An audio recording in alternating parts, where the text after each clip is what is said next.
Our next speaker made his first visit to one of these programs last February, and so we're very intrigued to have him back. He came down and spoke about Hernando de Escalante Fontaneda, and I'm sure some people in the crowd are still curious when that publication's coming out. It's coming. Dr. Michael Francis is the Hugh Family Chair of Florida Studies at the University of South Florida in St. Petersburg. He specializes in colonial Latin America and Spanish borderlands. He's a Canadian native, and Dr. Francis received his doctorate in history from the University of Cambridge. He spent 15 years at the University of North Florida before moving down to the University of South Florida in St. Petersburg. He has a book that's actually on the talk that you're giving from the American Museum of Natural History, although I don't know if Rebecca was able to secure that for today. But we welcome Dr. Francis.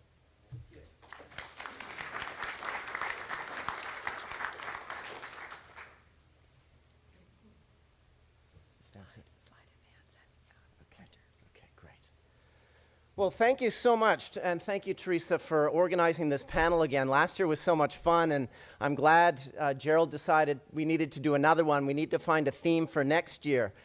This year, Teresa said, I would like you at 10 o'clock in the morning or shortly before 10 to talk about murder and polygamy and martyrdom, because that's right around the time people will want coffee, and we think that that will keep them awake if you have a talk about murdered friars and talk about depressing subjects. So I'm going to go through an episode that really from the first time I read about this story, I was intrigued by the narratives that we've been told about this story, and really a narrative that we've known in some detail since the episode happened. It's not something that was forgotten and then rediscovered. It was something that was written and published in the 17th century. How many of you have heard of this Guale Uprising? A handful. That's better than most. My students look at me and say, I think you're making this up. This didn't really happen. Well, the original account of this episode, the original published account, is a work that is, the original is housed actually in the Jose Durand collection at Notre Dame University. It is not in Florida, sadly. And it's an account that was written by a Franciscan friar who conducted 2 ecclesiastical visitations in Florida in the 17th century. He did a lot of interviews, and he too was intrigued by the tales of friars who had been killed. And this is a book simply called The Martyrs of Florida, or The Martyrs Who Have Been in Florida. And 2 of the chapters of this book focus on the 1597 Guale Uprising. One is a chapter that this particular friar wrote, a kind of overview of it. The chapter that follows is a narrative of one friar who during the episode was taken captive. And he was held captive for 10 months. So we have this captivity narrative that a friar allegedly discovered in Cuba and copied it. So we have those 2 chapters that make up this story of this episode that unfolded in Florida in the fall of 1597. And I want to begin by giving you just a brief visual of what the mission landscape looked like in Florida in 1597. The first Franciscan missions were established in the St. Augustine area, Nombre de Dios and San Sebastián. Another mission in what is now Fort George Island, just north of Jacksonville, present-day Jacksonville, Florida. And then a mission, perhaps even 2 mission locations on what is now known as Cumberland Island. And then, of course, the Guale missions that are up in present-day Georgia, bound roughly between the Satilla River and the Ogeechee is where one found those Guale. The Spanish referred to that area in the documents as La Lengua de Guale, the tongue of Guale, the place where people speak this language. And then south of that, really from Cumberland Island, moving south, we use this term Timucua, sometimes Mocama Timucua. It's a problematic term in that it is invented by the friars to refer to a collective group of people. In the 16th century, in the early documents, Timucua was a specific village. And then it becomes utilized to refer to a collective group of people who speak this language, this shared language. And I want to show you this map because the story, and I'm going to try not to give too many names because I find with my students after 5 names, every name after that sounds like the Charlie Brown teacher name. So I'm going to focus on the main characters in this story, principally the indigenous characters, to give them voice in this narrative. So Cumberland Island, just so that you have a frame of reference, Cumberland Island South, when I speak about the Timucua, I'm really talking about that region, St. Augustine to Cumberland Island, and then the Guale territory, of course, is farther to the north. The missions, and I'll have to talk to John about this, I'm not sure that this Tocoy and Antonico mission are there in 1597. I think they're later. I think the Franciscans had been there, but there were not active missions, in fact, along the St. Johns River in 1597. I think they were all coastal, but that's something that we can talk about at lunch. Well, the story begins in a town that no longer exists in Georgia, a place called Tolomato. And Tolomato was the seat of the paramount chief of Guale, an office that the Spanish referred to in the documents as Mico Mayor, which translates, the Spaniards translated it often in the documents as king, but more appropriate translation is something like paramount chief. And the story that we hear in the chronicle, this Franciscan chronicle published in 1619, is the following. At Tolomato, the paramount chief, his name, if you're keeping track of the very few names that I'm going to give you, his baptized name was Francisco. So he was called Don Francisco. He had a nephew. His nephew's his baptized name was Juan, or Juanillo. He was quite young, 17 or 18 years old at the time, and the Spanish referred to him as Little John. Juanillo. And I'm going to call him Little John because there's a Big John in the story, and you can't confuse Little John with Big John because they're very different people. Well, Little John allegedly, according to this chronicle, wanted to take a second wife. And the resident Franciscan friar summoned him and said, Little John, you have a wife, and you've been baptized, you're a Christian, you'll be quite happy with the one wife you have. And Little John said, oh, no, I will not. And how dare you interfere in local affairs? So what does Little John do? He ventures into the interior to gather a band of infidels. This seems to be some kind of historical law that infidels always seem to live in the interior. Barbarians always live in the north and infidels in the interior. Well, he gathered a band of infidels who then returned to Tolomato, burst into the friar's cell early in the morning, and clubbed him over the head, killing him instantly. That in itself did not assuage Little John's anger. He then ordered, according to this chronicler, he ordered his native allies to decapitate the friar and post his head on a spike at Tolomato's boat launch. In other words, a very European kind of construction, a very European-sounding narrative. And so that wasn't enough for Little John. He then sent out orders to all the subject Guale chiefs who had missions, ordering them to kill their resident friars. So bands of warriors went from one mission town to the next mission town and killed all the resident friars except for one. One they took captive.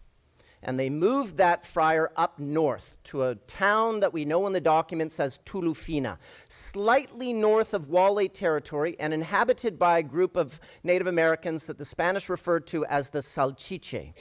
They disappear not long after that from the records. We don't see a lot about the Salchiche, but they move him up here to this town called Tulufina.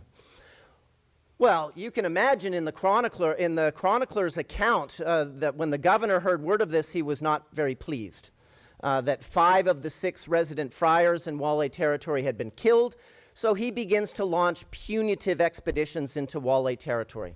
And these punitive expeditions last for 4 years. Again, according to this chronicler. 4 years go by. After 10 months, they're able to rescue the one friar who then disappears. He goes to Cuba. He disappears from the story.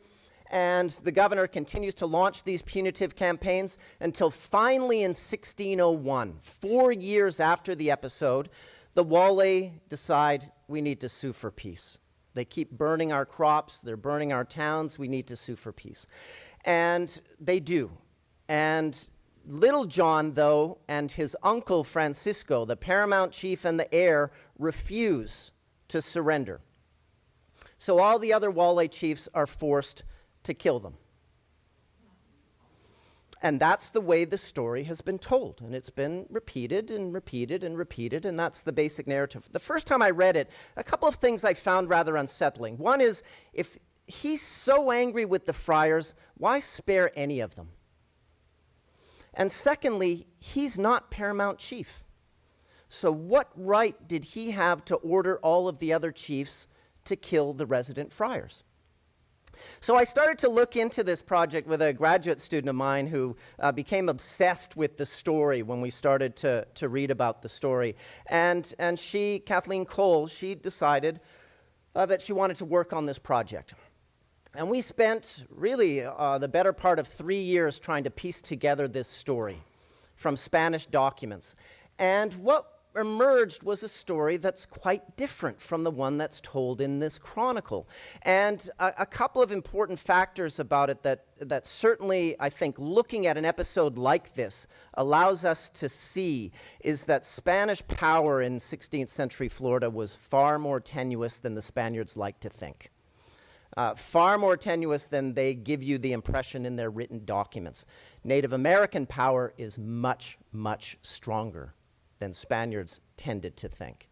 And of course, there were a number of rather forgotten protagonists in the story, one of whom I'm going to highlight today, probably the most important name after Little John in this story, and that's a native chief whose baptized name was Domingo.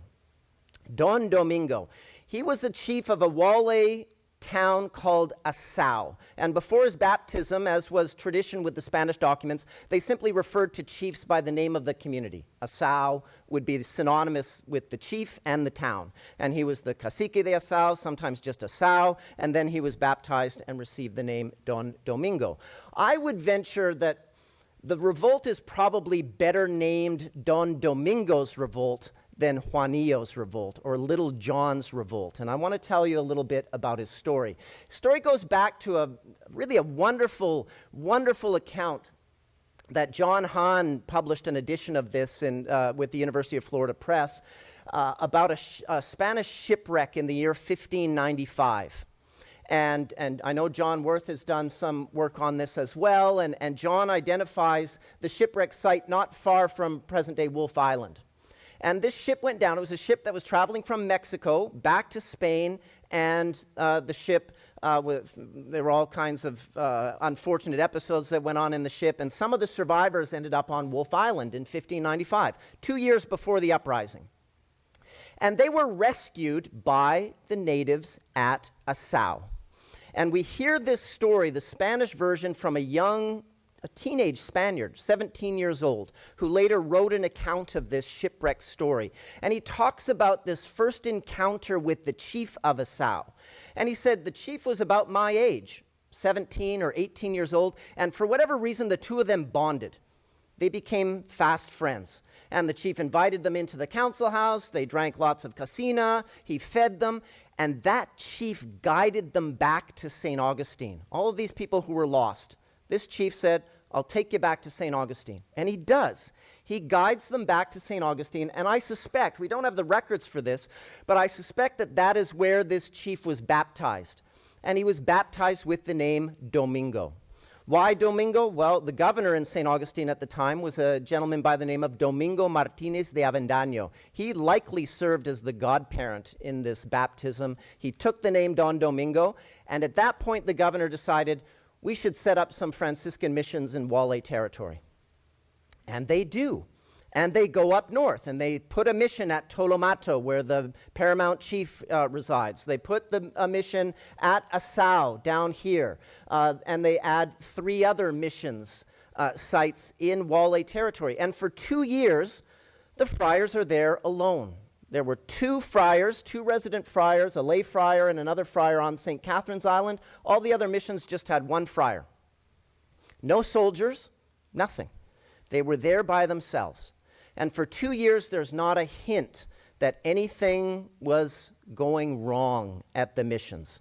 Little John would travel periodically to St. Augustine, get gifts. He led a Spanish expedition into the interior, came back shortly before this uprising. So there was nothing to indicate to the friars or to the Spaniards, the Spanish governors, that something terrible was about to unfold. And it did, on St. Francis's feast day, of all days.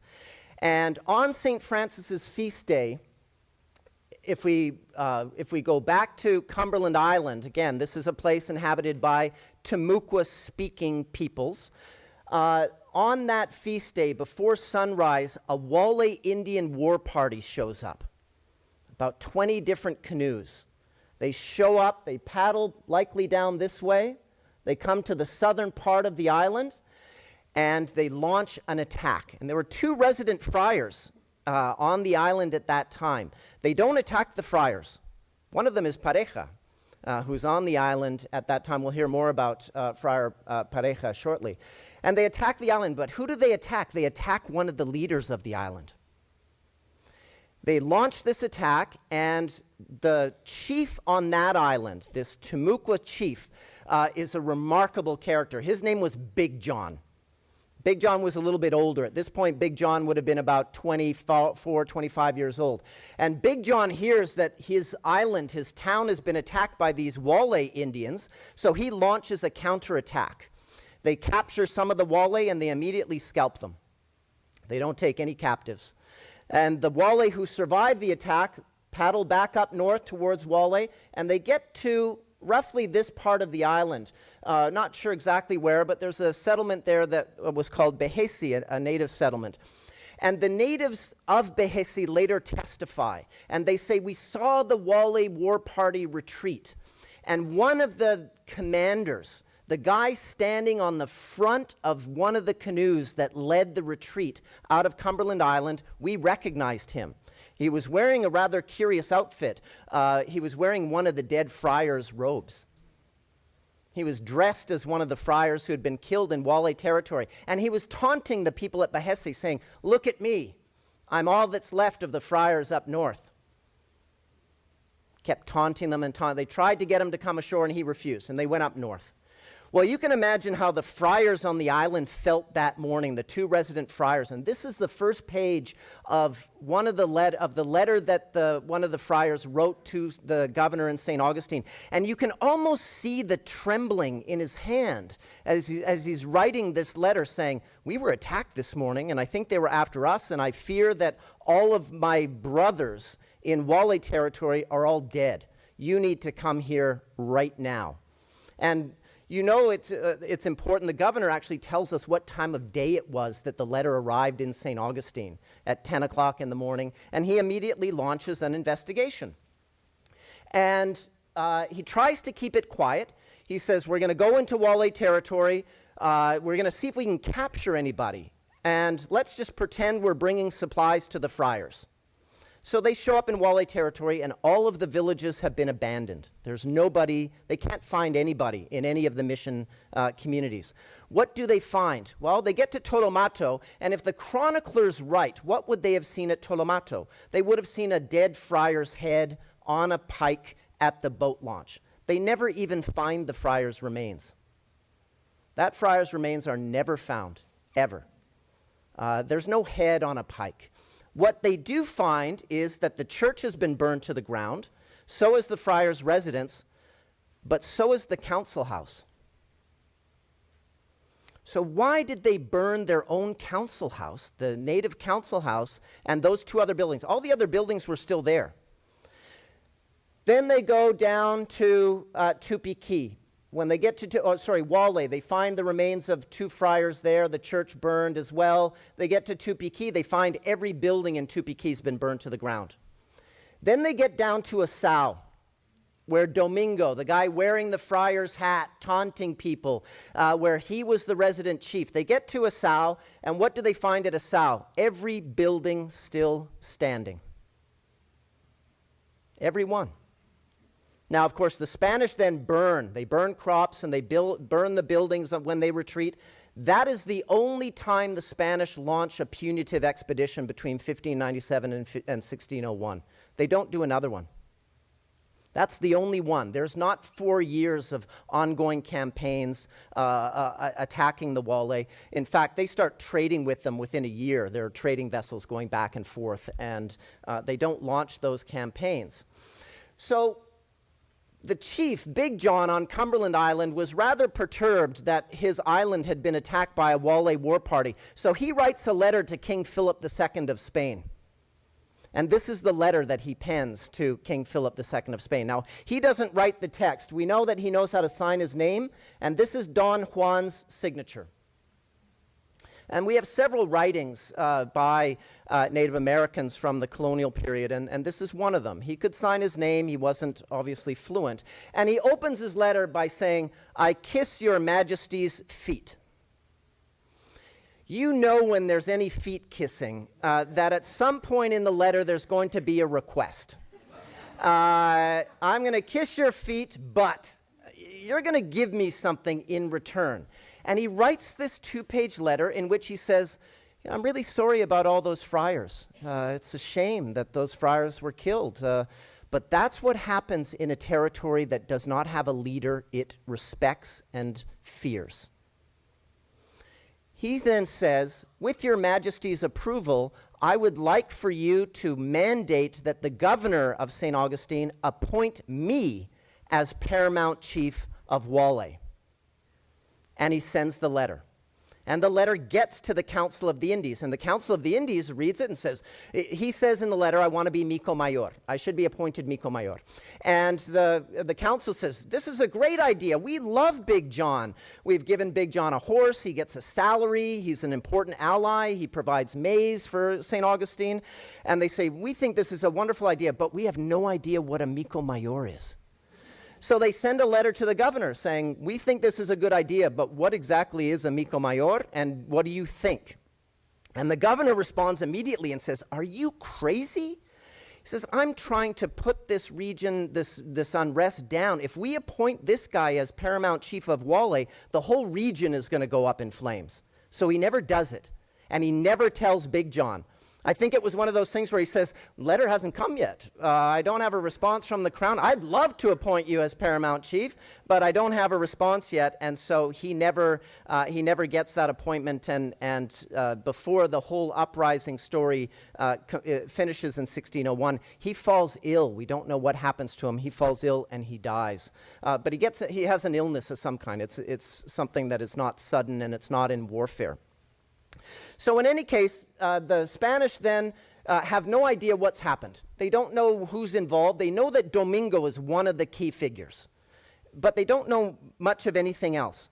And so they decide to solicit assistance from a chief up in South Carolina, Aku. And they say, would you go down into Guale territory and see if you can gather information? We don't know if all the friars are killed. We don't know who did this. We don't know why. We know that this Domingo guy looks like somebody we'd like to speak to. And so Aku says, sure, I hate those Guale. I'll do it, but it's going to cost you.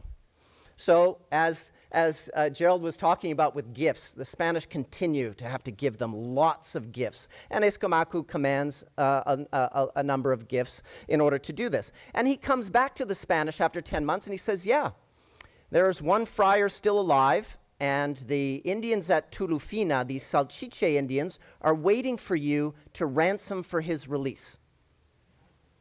So the governor sails to the coast, and this is what they ask for. This is what they say, you need to give us if we're going to let that friar go. There's no way, if they did not want to get the friar out, the Spanish had no equivalent of the Navy SEALs or Special Forces. If they did not want to surrender that Spaniard, they never had to surrender the Spaniard. They could have kept him hidden forever. And so they say, 6 knives with yellow handles, 3 bundles of beads, 6 hatchets, 12 iron axes, 1 white blanket. And then they say, and this was non-negotiable, remember those Indian boys that you took to St. Augustine when we established the missions in 1595? We want those boys back. And this was a standard operating procedure for the Spanish from Columbus's days forward, that they looked for young children especially, because young children learned languages quickly. And they looked for young children, preferably elite young children. They would teach them Spanish, convert them, and then send them back to their communities when it was time for them to inherit to become chief. And they said, we want those young Indian boys back. And the governor says, fine. Sends somebody down to collect all the goodies and the young boys, and something goes terribly wrong with the exchange. And the Spanish documents don't tell us what, sadly. But not only do they not give the young boys back, but they capture 7 more. So they take 7 more Guale Indians, or Salchiche. They bring them back, they're all Guale, and they bring them back to St. Augustine, and they get the friar. And the governor then asks the friar to tell him what in the world happened. And the friar simply says, I can't testify. I refuse to speak about this. And by law, he was obligated not to testify in matters that could result in corporal punishment for the person who committed whatever that crime was. So he says, this is such a grave matter, I'm not testifying. Sorry. And he leaves, goes back to Cuba. He returns to Spain, and ultimately, he still is a Franciscan friar for another 20 years, and he's buried in the church of San Juan de los Reyes in Toledo. So the next time you're in Toledo, Spain, go to that church. That's where this Florida friar is buried. He tells a fascinating story of his 10-month captivity, how he has these theological debates with local chiefs. They try to get him to marry a young girl. He has the story that really comes out of these very classic, almost traditional hagiographies of the period, where he's tempted, he runs into the woods for 3 days and cries and prays, and he's able to resist the temptation of this young Indian maiden who's preparing a bed for them and some food. It's a wonderful, wonderful story to read. This is the inside of San Juan de los Reyes. Well, then the Spanish interrogate the 7 Indians that they've captured. These are the only 7 eyewitnesses who ever testify in this matter. And without worrying about reading the text, imagine if this were a CSI episode. I guess this is why CSI never agreed when I suggested a CSI Spanish Florida series. Because these are the witnesses. 3 of them, when asked who participated, said they didn't know. And the others say, well, here's Don Domingo, here's Asal, here's Francisco. And that they asked the Salchiche Indians. And then this one says that it was all the Indians from Guale. In other words, you would get no conviction for anybody on these testimonies. And this is what they claim. And why were they killed? Well, because they were belligerent, that they interfered with our customs. They were doing things that they didn't like. This guy said they were cunning. In other words, it's not just this one episode with Little John that led to the death of the first friar. Well, one of the young Indian boys was a young boy from Tolomato whose name was Lucas. And Lucas was, he's the only one who's officially found guilty in this Guale uprising episode. And I think for me, the most tragic part of the whole story, and there are a number of them, is that he didn't understand Spanish, so they had to bring in a translator. They brought in a young boy who was probably no more than 12, maybe even younger, 10 to 12 years old, to testify, to translate for him. And this young boy was one of those boys who had been taken in 1595. And if you can imagine the scene, he walks into the room where Lucas is going to be interrogated. And Lucas looks at this young boy and realizes that the young boy is his brother.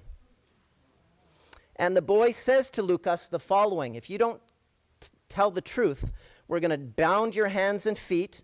We're going to pour 4 cuartillos, a liter of water, over your nose and mouth with a thin piece of cloth in your mouth. It's waterboarding. This is 16th century waterboarding.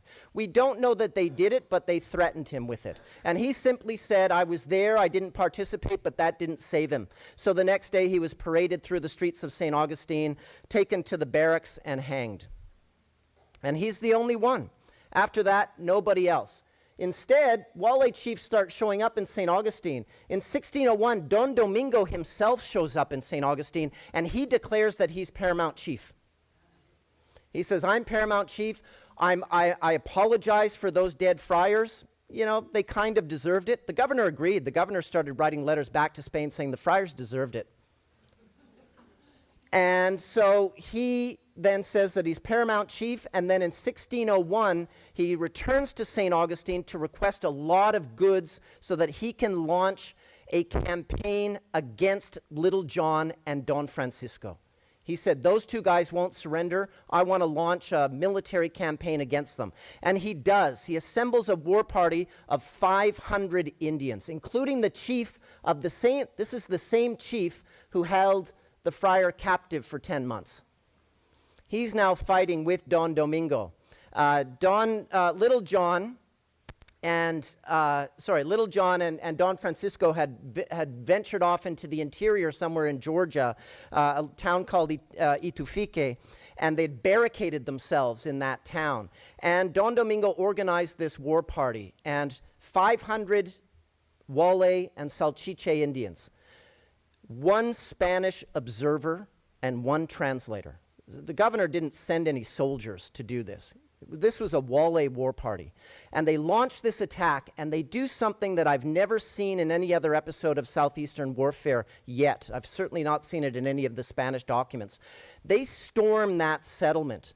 And when the dust settles, and the bodies are removed from that barricaded site that had all of Tolomato's refugees and Little John and Don Francisco, they bring out the bodies, about 26 male. They wipe out the entire ruling family of Tolomato, kill all of them. Little John, Don Francisco. They then capture the women and the commoners. Use this term anepecuato for the they capture all of those people. Don Domingo captures all of them, and then he looks at the surviving kin, the wives and the children of the 24 leaders at Tolomato. And he looks at their kin and he says, do you see your dead kin on the ground? They said, yes. He said, I want you to scalp them. And then he says, who's Mico Mayor now? And the last time we see Don Domingo is when the Bishop of Cuba arrives in 1606 to conduct an ecclesiastical visitation and commission and establish the new missions in Guale territory. Who do you suppose is his guide?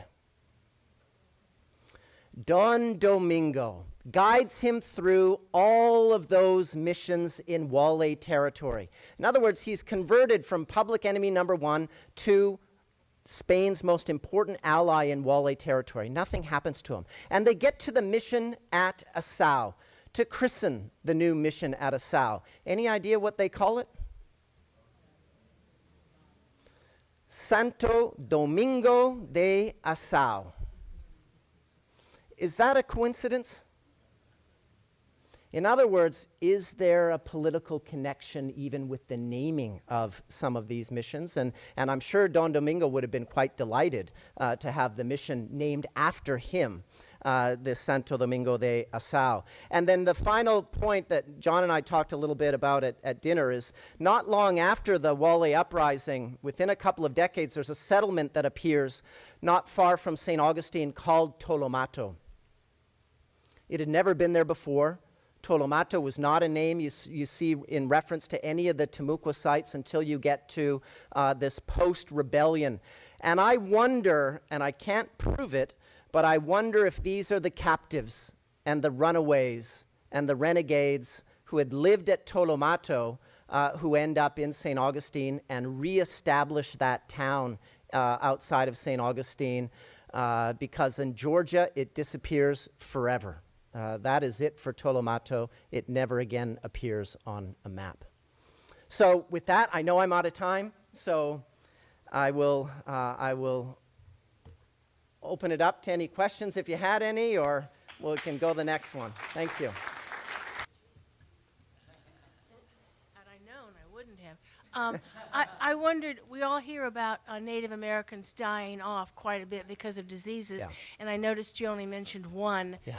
I wondered where we were with that episode. I wish I could give you a better answer than the answer I'm going to give you, and that is, I'm very cautious about disease and using disease to explain massive depopulation without some more written and archaeological evidence of it.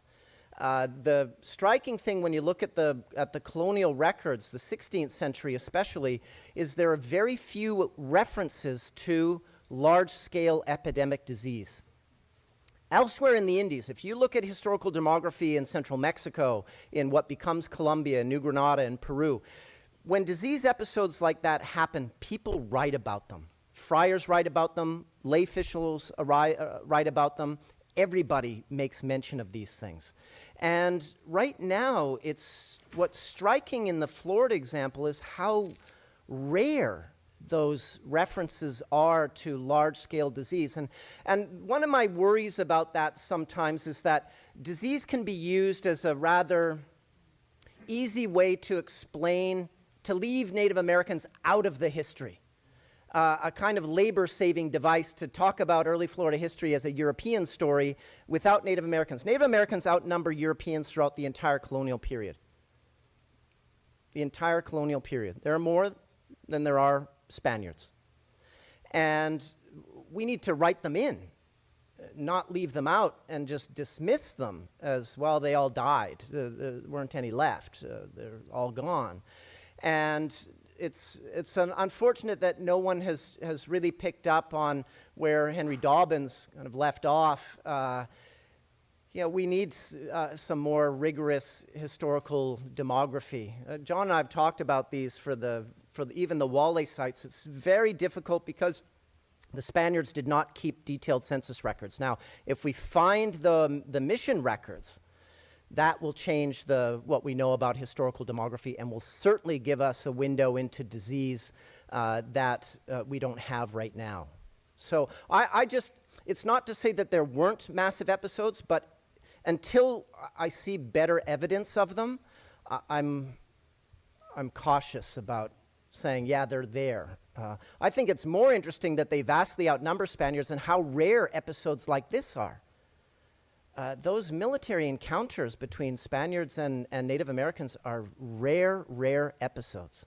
And we need to understand in a much more sophisticated way why. Yes? It makes me wonder if there's any evidence of large-scale warfare between the Indian tribes. I remember even part of years ago about the campaign of the Iroquois against the Hurons. Mm-hmm. Yeah. Yeah. Is there anything of that? There is, and I think what happens, I think one of the ways that we're rethinking the early encounter between the Spanish and the French is, it's often been framed as the Spanish found their own allies, or the Spanish were very good at manipulating. In some ways, it's the other way around. It's if native allies allied with the French, immediately, as soon as Menendez arrived, the enemies of those allies assign themselves immediately with the Spanish. And they say, oh yeah, we're going to help you. In fact, they have at least two native guides who guide the Spanish to Fort Caroline. It's not the French captive. The French captive doesn't know how to get there until they get close to the fort. It's Native Americans who do that. And so there's been a lot more work on these kinds of issues in Mexico and Peru and other places, but this is why I think it's so important to give Native Americans three-dimensional characters. Not just mission furniture or, they're there, we talk about them in numbers, but real characters with political motivations. And I think that's what's exciting about all the work that's going on right now. It's difficult to do, as Gerald was saying with the documents. It's difficult to piece it together, but yes, there were those antagonisms, and Native American chiefs used those antagonisms and used their alliances with Spaniards very effectively and often for their own motivations, just like Big John with his letter to become paramount chief. he recognizes that if he has Spanish support for that campaign, it's going to help. So, okay. Uh-huh. So, can you speak to the differences between the letters that are written by the chiefs or by other Native Americans in contrast to the Spanish? Are they actually writing the letters, or is it being filtered? Yeah. through- Yeah, it's a great question, and they're all being filtered in some way. That letter, of course, he does not know how to write. So he's writing this letter likely with a friar. I can't identify that handwriting because I haven't seen another document with that hand. But Doña Maria, for example, the chief at Nombre de Dios, it appears that she's writing her own letters.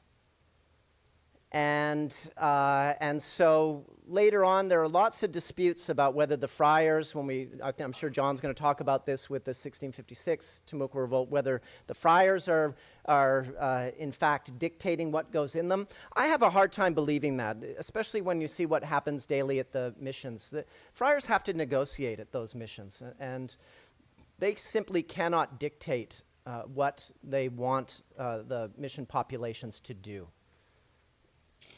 So I tend to view those letters as voices that we're actually getting from these chiefs. Yeah. All right, good. Thank you. I'll talk about sources in the afternoon.